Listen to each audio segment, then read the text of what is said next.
خود اعتمادی۔ زیادہ تر لوگ اپنی ناکامی کے خوف کی اپنی زندگی میں یہ اجازت دیتے ہیں کہ خوف ان کے اندر داخل ہو جائے۔ 80% مستقبل کے خوف کو اپنی کامیابی کی خواہش کو کم کرنے میں لگا دیتے ہیں۔ جب آپ بار بار ناکام ہونے کو تیار ہیں تو یہی وہ عزم ہے جو کہ آپ کو کامیابی کے لیے مصر یعنی بضد کر دیتا ہے۔ زیادہ تر آپ نے ایسے لوگوں کو دیکھا ہوگا کہ وہ لوگ ہیں جو اپنی ناکامی کو اس قدر اجازت دیتے ہیں کہ وہ خوف بن کر ان کے اوپر سوار ہو جاتا ہے۔ 80% سے زیادہ آدمی اپنی کامیابی سے زیادہ اپنے مستقبل کے خوف کو اپنے اوپر سوار کیے ہوئے ہوتے ہیں، اسی لیے وہ اپنے اصل منزل تک پہنچ ہی نہیں پاتے کہ ان کی زندگی کا اہم ترین وقت ان کے ہاتھ سے نکل گیا ہوتا ہے۔ جب آپ یہ فیصلہ لیتے ہیں کہ آپ کو رکنا نہیں ہے، کسی بھی صورت حال میں آپ کو جاری رکھنا ہے، آپ کو جس وقت جب آپ کے ذہن میں یہ بات آ جاتی ہے کہ آپ کو کچھ کر جانا ہے اور آپ یہ ٹھان لیتے ہیں کہ ایک قابل انسان آپ کو بننا ہے، پھر وہ عزم ارادہ آپ کے اندر ایک ایسے حصے کو جنم دے گا جسے آپ ابھی نہیں جانتے یا پہچانتے ہوں گے۔ اب سوال یہ پیدا ہوتا ہے کہ اگر آج آپ مر گئے تو کیا وہ خواب تھا یا وہ خیالات تھے، وہ کیا ٹیلنٹس تھے، وہ کیا صلاحیتیں تھیں، وہ کون سی باتیں، وہ کون سی کتابیں، وہ کون سی قیادت یا وہ کون سی آواز تھی جو آپ کے ساتھ دفن ہو گئی؟ کیا یہ اتنی آسان سی بات ہے؟ نہیں۔ تب کیا یہ اس طرح کا ایک چیلنج ہوگا آپ کی زندگی میں؟ جی ہاں، یہ ایک آپ کے لیے چیلنج ہوگا۔ تو آپ کو اپنے لیے خود کو تیار کرنا ہوگا، آپ کو اپنے لیے مقاصد کو دیکھتے ہوئے ڈھالنا ہوگا۔ جب تک کہ آپ دوبارہ سانس لے رہے ہیں، آپ کو کچھ اور کام کرنا ہے، کچھ آپ کے ذمہ کارناموں کو انجام دینا ہوگا، آپ کو حاصل کرنے کے لیے کچھ اور کردار نبھانے ہوں گے۔ اس کے لیے کچھ اہم باتوں کو زندگی میں لانا بہت ضروری ہوگا۔ وہ یہ ہے کہ آپ اندازہ لگا کے دیکھیں کہ آپ کیا کچھ غلطیاں کرنے جا رہے ہیں۔ آپ بہت ساری غلطیاں کر چکے ہوں گے یا کریں گے آگے چل کر، جس کو یہاں ہم بیان نہیں کر سکتے۔ جب آپ اپنے حصے کا کام کر رہے ہوں گے تو آپ کو یہ مان کر چلنا ہوگا، یہ یقین کر کے چلنا ہوگا کہ آپ اس بات کے لیے تیار ہیں کہ آپ اپنی زندگی کو بدلنے کے لیے پوری طرح جٹ گئے ہیں۔ ہو سکتا ہے کوئی آپ کو بری عادت جو آپ کی زندگی میں جزء لا ينفك بن گیا ہو، اس کو بدلنا ہے۔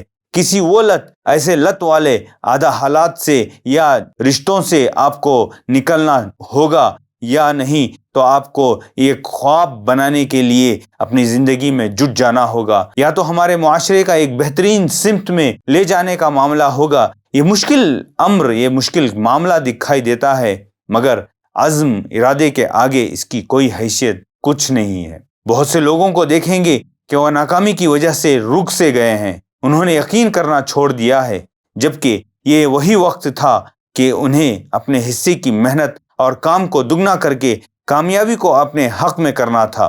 جیسے کہ شاعر کہتے ہیں، یقین محکم عمل پہم محبت فاتح عالم۔ اس کے آگے تو آپ اچھی طرح جانتے ہی ہیں کہ کون سی چیزیں انسان کی زندگی کی شمشیریں بنتی ہیں۔ میں آپ پر کچھ اور واضح کرنا چاہتا ہوں، وہ یہ کہ آپ کامیابی کے راستے میں ناکام رہیں گے۔ اس کی مثال لے لیجئے، 10 کروڑ پتیوں میں سے 8 ایسے مالدار ملیں گے جو مالیہ طور پر دیوالا ہو چکے ہیں۔ آپ کامیابی کے راستے میں ناکام ہو جائیں گے، اس سے کوئی فرق نہیں پڑنا چاہیے کہ آپ کتنی بار ناکام ہوتے ہیں۔ اس سے کوئی فرق نہیں پڑتا کہ لوگ آپ کو کتنی بار یہ کہتے ہوئے ملیں گے کہ آپ ناکام انسان ہیں، آپ کچھ کر نہیں سکتے۔ یہ بھی کہا جائے گا کہ تم یہ نہیں کر سکتے، وہ نہیں کر سکتے، تم اس کے قابل نہیں ہو، تم اس بات کے قابل نہیں ہو۔ اس سے آپ کو کوئی فرق نہیں پڑنا چاہیے، گرچہ کہ آپ کے پاس اپنے حصے کا ایک پیسہ بھی نہ ہو، آپ کامیابی کے راستے میں ناکام رہیں گے۔ وہ چیلنجز جن کا آپ کو سامنا ہے، ان سے وہ نیچے اتارنے کی پوری کوشش کریں گے۔ ان کو اپنے ارادوں کے آگے کھڑے ہونے ہرگز نہ دیں۔ ان مسائل کو کھودیں، ڈگ کریں، صف بندی کریں، ترتیب بنائیں اور ان کا سامنا کریں۔ انہیں دیکھیں، انہیں آپ کے اوپر نہ آنے دیں، انہیں آپ کو بلند کرنے دیں۔ ان کے مطالبات اور ان کی پگڈنڈیوں آپ کو مضبوط بنانے کے لیے ہیں۔ در حقیقت وہ چیلنجز آپ کو اوپر اٹھانے کی کوشش کر رہی ہیں۔ آپ کے ہمت میں کمی کبھی نہیں آنی چاہیے۔ آج آپ کو جس مصیبت کا سامنا ہے اسے آنے دیں، کل آپ کو یہ تمام ایک بہتر انسان میں بدل کر رکھ دیں گی۔ اور اس عزم سے رہیں یہ ارادہ لے کر چلیں کہ یہ اس وقت تک ختم نہیں ہوں گی جب تک کہ میں جیت نہ جاتا، جب تک کہ میں کامیاب نہ ہو جاؤں، جب تک کہ میں اس خاردار راہ سے گزر نہیں جاتا یہ کبھی ختم نہیں ہوں گی، یہ اس وقت تک ختم نہیں ہوگا جب تک کہ میں چاہتا ہوں وہ حاصل نہ کر لوں۔ اگر آپ اسے کرنا چاہتے ہیں تو آپ کے پاس اس قسم کی ہمت، اس قسم کا عزم ہونا چاہیے۔ یہ آپ ہی ہیں کہ آپ کو ایسا کرنے کے لیے ذاتی ذمہ داری اٹھانی ہے۔ مزید کے لیے حکمت بھری تمنا مضبوط کر کے رکھیں، کیونکہ رب کا فرمان ہے لیس للانسان الا ما سعی وان سعیہ سوف یری، انسان کے لیے اتنا ہی ہے جتنی اس کی کوشش، اور یقین مانیے رب نے کہا کہ وہ اپنی کوشش کو ضرور دیکھے گا، یعنی اس کی کامیابی یا ناکامی اس کے اپنے حصے کی وہ اپنے سامنے ضرور پائے گا۔ اگر آپ اپنی ہر ممکن حرکت سے، کوشش سے لطف اندوز ہونے کے لیے تیار ہیں، اس کے برخلاف ہر فرد یہاں آپ کو ناراض کرنے کے لیے کافی ہے۔ آپ جو بھی کریں پورے اعتماد کے ساتھ بہترین طریقے کو رکھتے ہوئے کریں، آپ کو اپنی کوششوں کا نتیجہ ضرور ملے گا انشاءاللہ۔